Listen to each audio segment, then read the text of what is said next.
Saudara, polisi menyelidiki kasus penemuan jenazah di dalam toren milik salah satu rumah di Pondok Aren, Tangerang Selatan. Proses evakuasi pun berlangsung dramatis lantaran posisi toren yang tinggi serta sempitnya lokasi.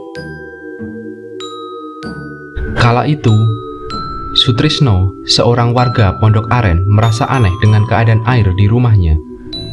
Bagaimana tidak, air di rumahnya mengeluarkan bau tidak sedap dan berbusa sejak Sabtu 25 Mei 2024 yang lalu. Situasi ini membuat Sutrisno mencoba untuk mengecek toren air dari luar, sekaligus memastikan tutup toren tidak terbuka. Namun, setelah 2 hari pasca pengecekan awal, air yang mengalir di rumah Sutrisno tetap berbau dan berbusa. Sutrisno akhirnya mengajak sang mertua, Abu 60 tahun, untuk membantu mengecek toren di rumahnya pada Senin 27 Mei 2024 kemarin. Ia menduga ada hewan mati di dalam torennya dan berusaha membuka tutup tandon air tersebut. Saat Sutrisno dan Abu membuka tutup torennya, betapa kagetnya mereka saat mendapati ada sesosok jasad yang sudah mengapung dan mengeluarkan bau tidak sedap. Sontak, Sutrisno dan Abu berteriak karena tak menyangka ada jasad manusia di dalam toren rumahnya. Saat ditemukan jasad itu sudah dalam keadaan membengkak dan menimbulkan aroma yang tidak sedap. Sutrisno pun diminta Abu untuk segera melapor ketua RT setempat atas penemuan jasad di dalam toren tersebut, dan kemudian dilanjutkan melapor ke polisi. Antara takut, heran, dan merasa jijik karena selama beberapa hari mereka mandi, menggosok gigi, dan mencuci menggunakan air mayat.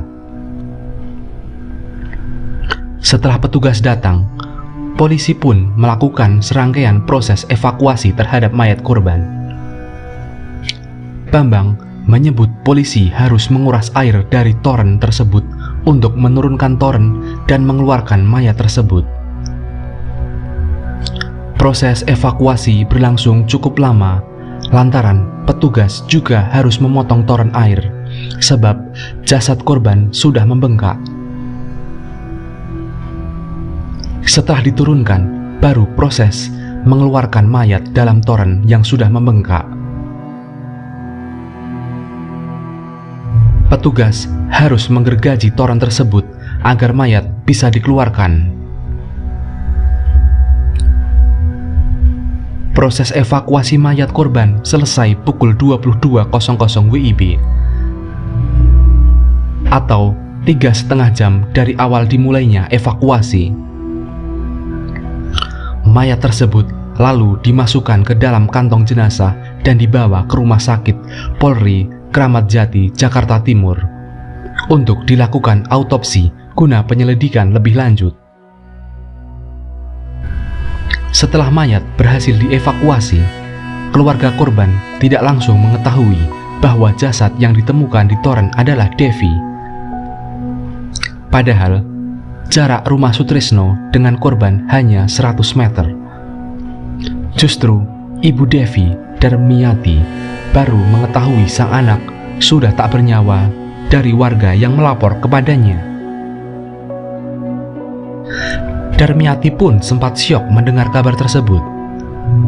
Pasalnya, sang putra sudah 2 hari tidak pulang sejak Sabtu 25 Mei 2024.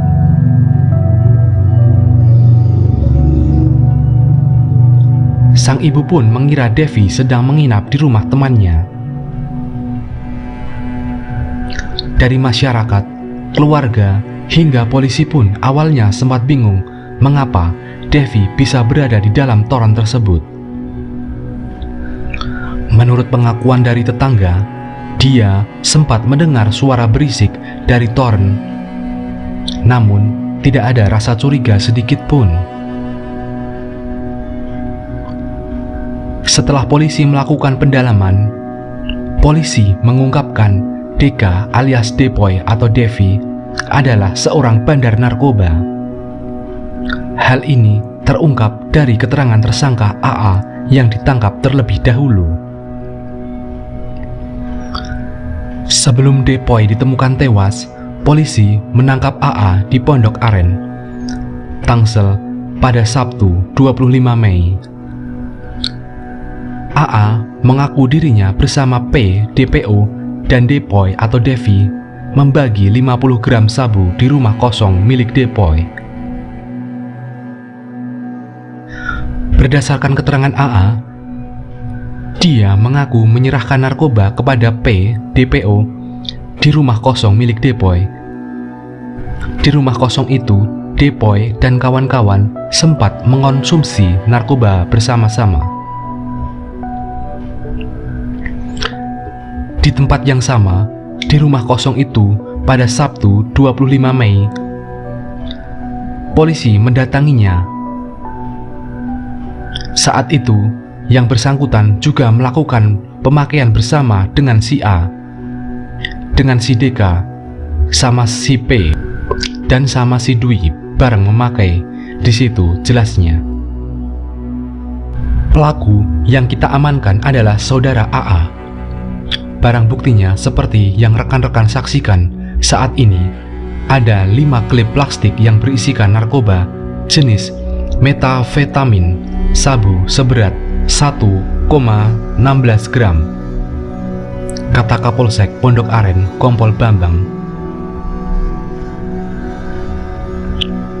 Aziz ditangkap di rumahnya di Jalan Puskesmas Pondok Aren, Tangerang Selatan pada Sabtu 25 Mei sekitar pukul 22.50 WIB. Aziz ditangkap setelah polisi mendapatkan info dari masyarakat. Selain 1,16 gram sabu, polisi juga menemukan gulungan uang kertas 2.000-an saat menggeledah rumah Aziz. Kepada polisi, Aziz mengaku mendapatkan sabu dari temannya yang bernama Perong yang telah dimasukkan ke daftar pencarian orang DPO. Awalnya, Aziz diberi 2 gram sabu dari Perong sebagai upah kurir 50 gram sabu. Dan di saat itulah Devi Karmawan alias Deka kabur dan diduga masuk ke toren air tangga untuk bersembunyi saat dikejar polisi yang mengusut kasus narkoba tersebut. Rekan Devi Karmawan bernama Abdul Aziz AA sudah terlebih dahulu ditangkap polisi. Devi ini ternyata adalah pengendali peredaran narkotika jenis sabu yang disuplai dari dalam lembaga permasyarakatan. AA yang sudah terungkap dahulu mengaku dia bertugas sebagai pengambil dan pengantar barang. Sementara Devi Karmawan merupakan bandar narkoba yang mengendalikan AA. Modus yang dilakukan AA adalah kuda atau kurir dari bandar, tugas dia menjemput atau mengambil sabu. Saat itu, sabunya ada di Cengkareng, Jakarta Barat, diambil dari orang yang tidak dia kenal. Sedangkan Deka atau dari runtutan Deka itu memang sebagai bandar. Semoga kisah ini bisa kita jadikan pelajaran agar hal-hal buruk tidak terjadi pada kita dan orang-orang terdekat kita. Jika ada kurang lengkapnya cerita, perbedaan nama, tempat, atau yang lain,